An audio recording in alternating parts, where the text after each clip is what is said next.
আইয়ো মা! JAN entertainment কুকিংয়ে আপনাদের সকলকে স্বাগত জানাচ্ছি। আইয়ো মা!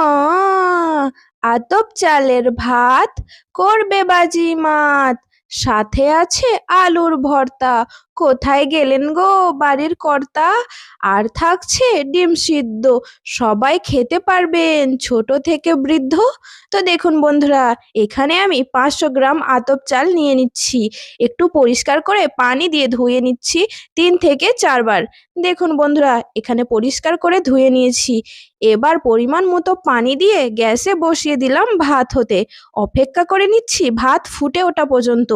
ভাত ফুটে এলেই বারে বারে একবার করে নেড়ে নিতে হবে, যাতে ভাত তলায় বসে না যায়। তো সাধারণতভাবে প্রত্যেক দিন আমরা যেরকম খেয়ে থাকি, তার থেকে আজকের এই আতপ চালের ভাত কিন্তু অনেকটাই পরিমাণে নরম হবে। তো এই ভাতকে কেউ আতপ চালের ভাত বলে, আবার কেউ জাউ ভাত বলে।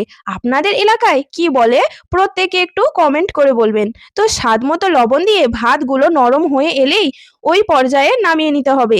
এবার বড় সাইজের একটা পেঁয়াজ, 2টো কাঁচা লঙ্কা, 3 থেকে 4টে শুকনো লঙ্কা নিয়ে নিচ্ছি। এবার একটা কড়াইয়ের মধ্যে বেশ কিছুটা সরিষার তেল নিয়ে 3টে শুকনো লঙ্কা, 2টো কাঁচা লঙ্কা ভেজে নিচ্ছি। তবে কাঁচা লঙ্কা একটু চিড়ে দেবেন, না হলে তেলে দিতেই ফাটতে শুরু করবে।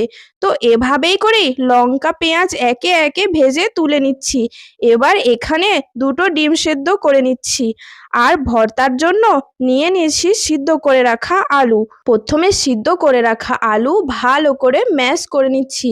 তারপর ভেজে রাখা শুকনো লঙ্কা, স্বাদ মতো লবণ, ভেজে রাখা কাঁচা লঙ্কা, পেঁয়াজ দিয়ে একটু মাখিয়ে নিচ্ছি। কিছুটা সরিষার তেল দিয়ে খুব ভালোভাবে মাখামাখি করে নিলেই আইয়ো মা! ভর্তা রেডি।